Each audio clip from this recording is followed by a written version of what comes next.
a bit of a background about Indic Academy, Swamiji. We have been founded 4.5 years ago with a mission to bring about a global Indic renaissance. And we wanted to do that by transforming individuals and building an ecosystem. We believe that Indic civilizational thought has a lot to offer to the world, especially in terms of peace, health, and happiness.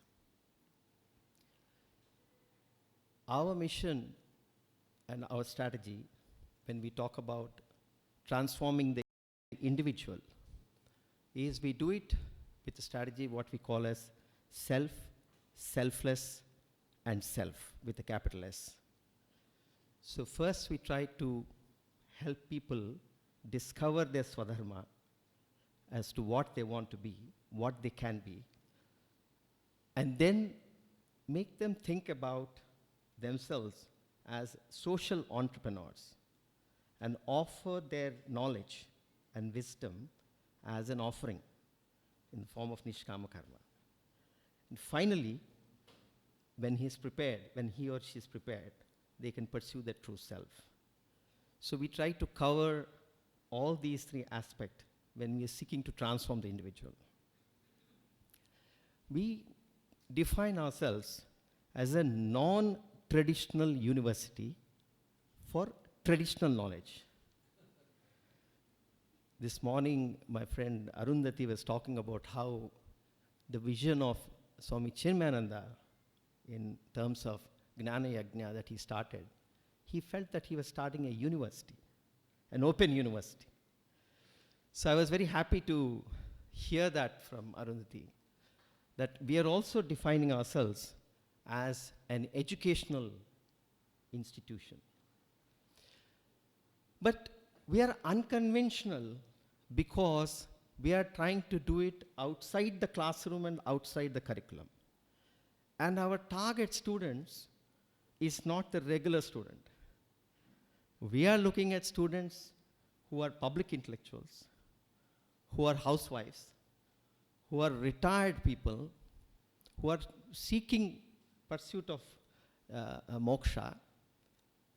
And even when we are seeking the regular students, we are focusing on students who are wanting to pursue the Shastras. So in that sense, we are completely focused on in a non-traditional way.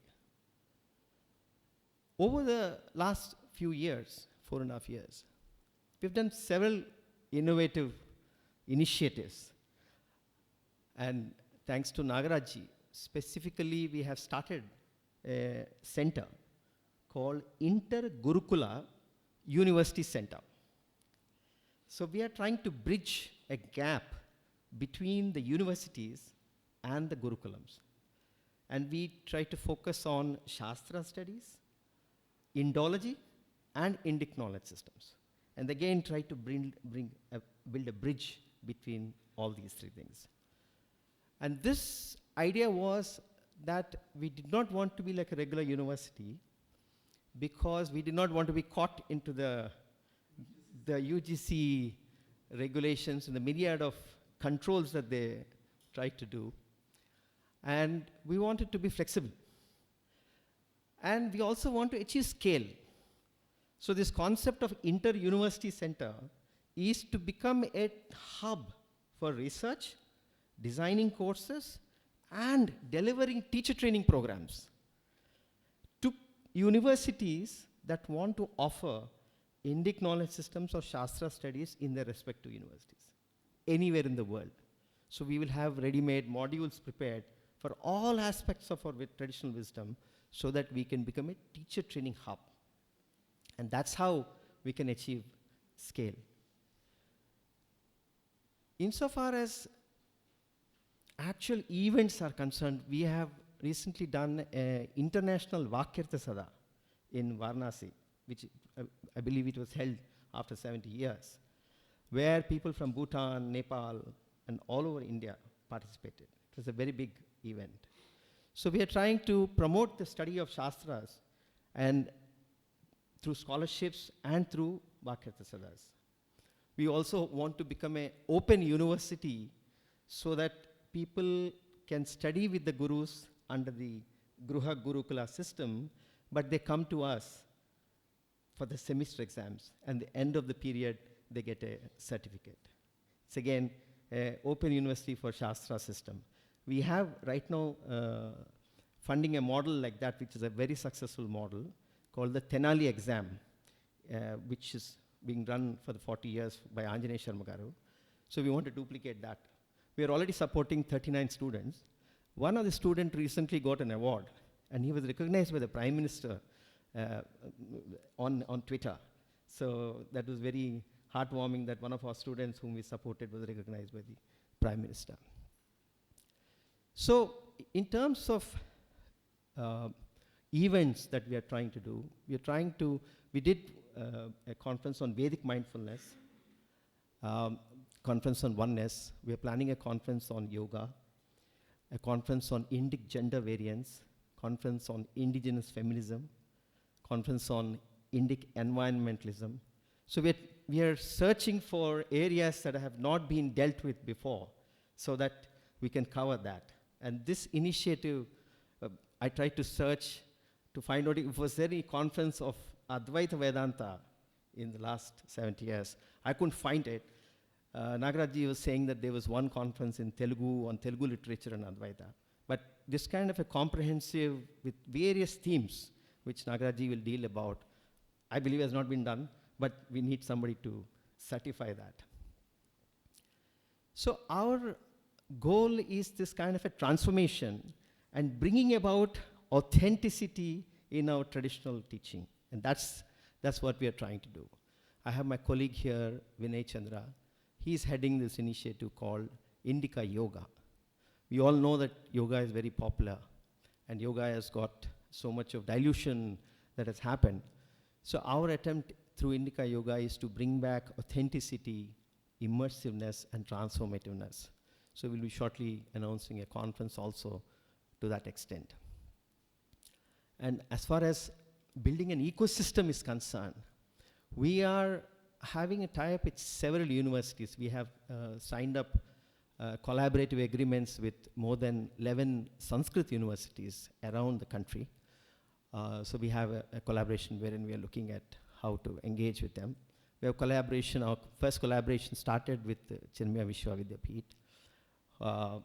Thanks to Girvani Amma and Sundar, Swami Advayananda ji, all of them who have been and we have done several events with Chinmaya University itself. And hopefully I've invited them to come to Hyderabad and set up a campus, looking forward to that, subject to their UGC guidelines, which seem to be limiting setting up a campus outside of this region. So hopefully that will happen sometime soon, and when we have Chinmaya in Hyderabad in our own state.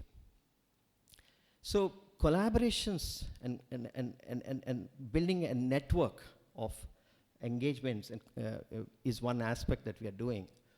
We are also starting vertical networks. So we have specialized networks. We have an economic network. We have a scholar network.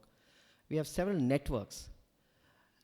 And one thing I want to announce, and very, very happy to announce, some of you might have received the emails, or you will be receiving the emails tonight, is that we are launching Indyk Mentor Network.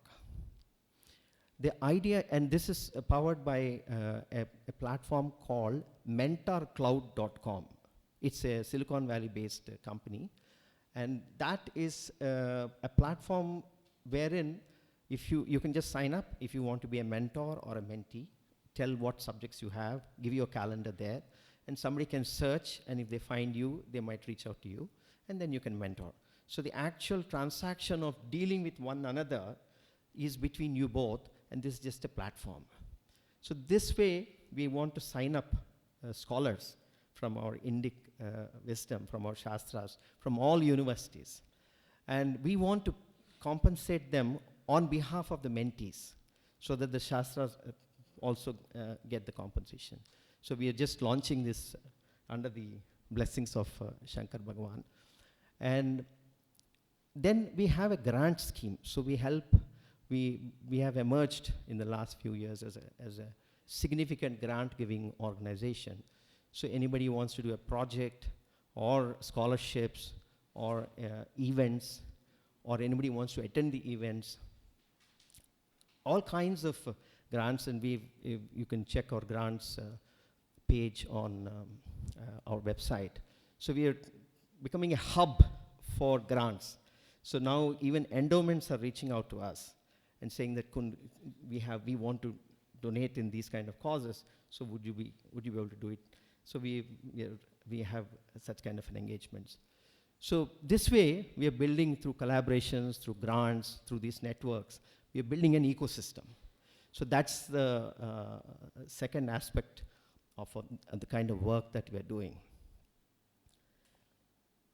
Now, just in terms of this, an incident I read in a novel called Sahara by Clive Cussler. And there's one airline pilot who is flying over Sahara, and the plane crashes and she dies. And this is a interesting story that I have read. But before that, I want to talk to you a little bit about globalization. Globalization has, now we see the pushback on globalization. We see a lot of nationalism that is coming about in Europe and other places. And if you see the history of globalization, how it started in early 90s, it started, originally, of course, it started with the East India Company wanting to take over countries. So globalization actually, you can say, started there. And then, of course, colonizers, then jobs, then movement of goods, then movement of people, migration of people. But then globalization of culture also is happening, and then globalization of thought. That's if you largely look at globalization in different buckets, then you see globalization of thought. We ourselves, if you see from our early Vedic seers, they have always talked about the world, they've talked about humanity. They were never geographically centered in their sayings, in their thinking, right? So they were very global in their thinking.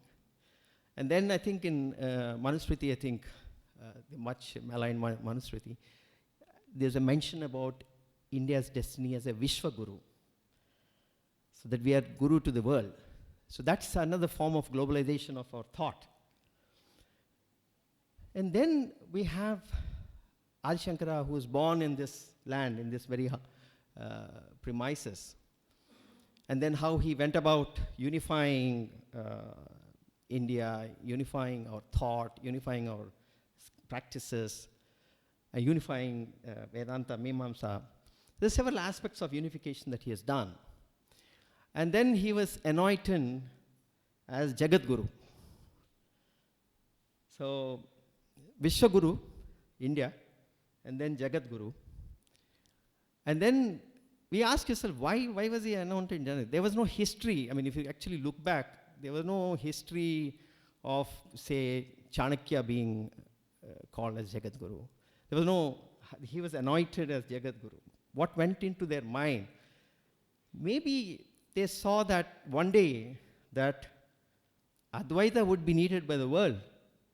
Maybe that they envisioned the need for Advaita as a tool for peace, as a tool for personal happiness.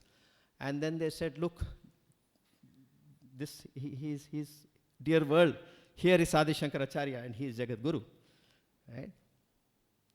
So you have this narrative of globalization of thought, you have globalization of our destiny as Vishwaguru and Jagat Guru as Adi Shankara. That's the narrative. And if you see how our Vedantic thought has actually globalized and went about, first it went about in terms of the translations of our Upanishads. We know about that in the 16th century. And then those translations actually impacted in 16th century the US, in 17th century, the famous transcendentalists, the thinkers, John Adams, Emerson, David Thoreau, all of them were impacted by our wisdom, right? So you have that narrative that is there. I have a feeling that even Thomas Jefferson was influenced. They say that when he talked about pursuit of life, liberty, and happiness, it sounded very strangely like my dharma, artha, kama, moksha, pursuit of happiness. Then I looked up whether, then I found that perhaps people say that he was influenced by John Locke. And then I was trying to see whether John Locke was influenced by us. But be that as it may, these were the waves of our Vedantic thought that was globalized. But then we had Swami Vivekananda in the 19th century. That's when, in a form, not in a translation in a book, but there's a form of Bhagavan, Swami Vivekananda, landing on the shores and transforming transforming that society at that point in time, that kind of impact that it had. And then from there you see Yogananda, then you have Swami Rama, Mahesh Yogi, and you see different Swamis till 70s. And then we had Swami Chinmayananda, and then we had Dayananda Saraswati. We had all these Swamijis making an impact. But then it stopped. You see? It stopped. There's a break.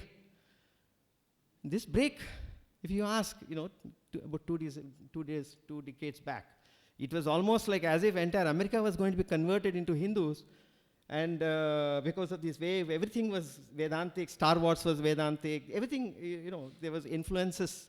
A lot of artists, minimalism. A lot of artists were influenced by.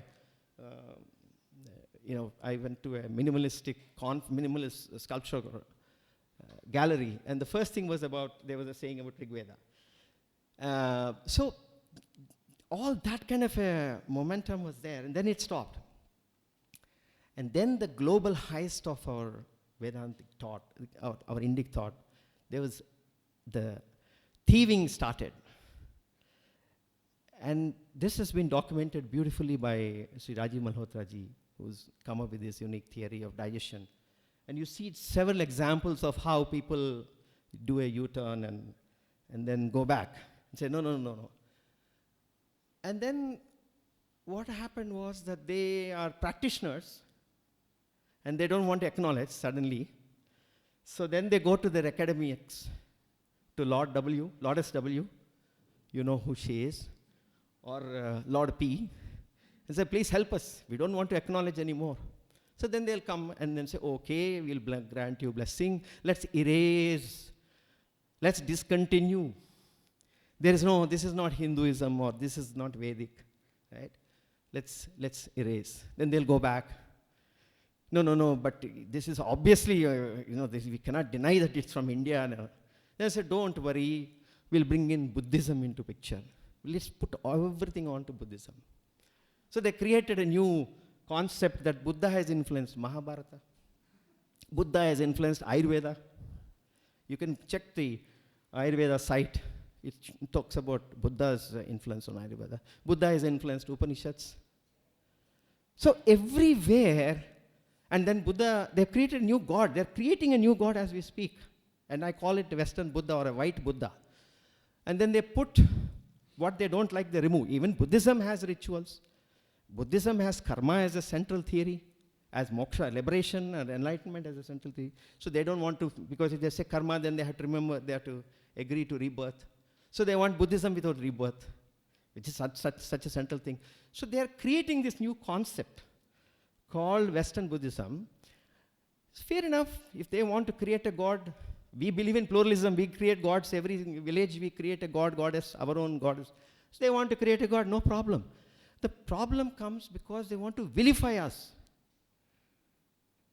and distort us and erase our contribution systematically. And that's the problem we are facing with this. Then parallelly, there's another trend. there is a thing called spiritual but not religious. And if you read Sam Harris, the latest book on waking up, Spirituality Without Religion, you actually should read the book, because it is a study in apathy. It's a study in, he says, oh, Eastern, oh, those old people have, ignorant people have chosen it, right? But we want to do it like this. So there is a condescending attitude, and he wants to follow, he'll simply say, oh, this, Advaita and Buddhism, right? So they're creating this new category. So these are the two trends that we are seeing, the desire to erase and vilify us. So in this context, that our quest, Swamiji, in terms of, we started our journey as Advaita Academy in 2010. Our journey started in Advaita Academy. Then we came to Indyk Academy because we realized that this is the kind of battles that we have to fight. So our quest is that we need one more Shankara. We need one more Shankara to fight back. So if you look back, 1200 years back, he unified us and he debated Buddhists, right? Now, 1200 years later, we need one more Shankara to debate these Western Buddhists and establish Sanatana Dharma in the world. Think about it. That's our quest. And this conference, so what are we doing for that? So we started with Advaita Academy. Now we want to establish 4 Gurukulams all over the world to teach, like what Ramakrishna Mission has done, what Sandeepani has done, what Puja Swami Dayananda Saraswati has done, to produce teachers who are grounded in traditional Advaitic teaching, Vedantic teaching. I was asking Sundar, how many have you produced? He said about 1,000. Swamiji has, Puja Swami Dayananda Saraswati, probably about 300. And Ramakrishna Mission, I don't know. So even if you see, the per capita number of traditionally trained Advaita Vedantic teachers is very low, is 2,000 probably. And the world needs more than 200,000 it needs. And the kind of trends that are happening in terms of loss of jobs, in terms of, all that is happening, people have more time, they will do pursuit of karma, and then, your moksha is hastened up. So there is a need for a large number of teachers. So that's our quest, to get into people, into thinking about these kind of concepts. And we have initiated a strategy, we initiated 108 Adi Shankara Murthis we are wanting to establish around the world. So we have done about 3 so far. So people do 108 height, so we're doing 108 3 feet, but all over the world, so there's an impact. But we do believe that our thinking and our Vedantic thinking, our Advaitic thinking is needed for global peace. So he was talking about, I'm a Bhakt of Shankara Bhagavan. Yeah, and I do admit that. And I called him one day and said, look, why is he being ignored? And, this is so obvious. For me, he's the greatest philosopher to ever walk on this planet. That's what I consider. Okay, we can have a debate on it. But he's not even acknowledged anywhere. And this pains me. So I was just thinking, he's self-realized, so karma is not there. And then, has he done anything in his walk somewhere? He accidentally, killed somebody, some animal or something. What is it? Why is he being ignored by the world? And so I called him and he said, don't worry, he's Bhagavan. You don't have to worry about doing prayashchit for him. So it's just a joke between us. But I strongly believe that there is a need for Shankara, and that's the quest. But even our own government, Swamiji, we don't see the political class tweeting and saying that, look, this is Shankara Jayanti. I request the government to declare Shankar Jayanti as the Oneness Day. Because one day in the world, just like Yoga Day, we'll have Oneness Day. Right? So, but we have to make a beginning. And I think that the government should do that. And he should be given a Bharat Guru award. We should have for the gurus, for all the Jagat Gurus, all the Acharyas, we should have a separate category called Bharat Guru. And venerate them and once again bring them back into the mainstream. So this Kitty Hawk and the aircraft that is there. So, the body is pristine. So the actual hero of the novel called Dirk Pitt, he's caught in Sahara and is walking and all that, and then he finds the body. The body is preserved. There's something strange because of the heat and because of the various things, the way it is positioned, the body is preserved. So one day, I read that and suddenly it struck me. And thanks to my, again, going back on, so I tweeted, I was on social media at that time, and I said, look, just imagine, because when Shankara, we don't know, he just walked into the Himalayas. So what was that purpose of that? I mean, why did that happen? Why don't we have that, a samadhi that we can go and touch and why, what happened? How did he just walked away how did he spend his last days? So I tweeted saying that, look, maybe in Siachen Glacier, he's still there, his pristine body is preserved. What happens if we find and we bring him back? And the whole world is united because there is oneness, right? And to paraphrase my Swamiji, there are people who say there's only one God. He said there's only oneness. And with that, Swamiji, thank you so much for your blessings.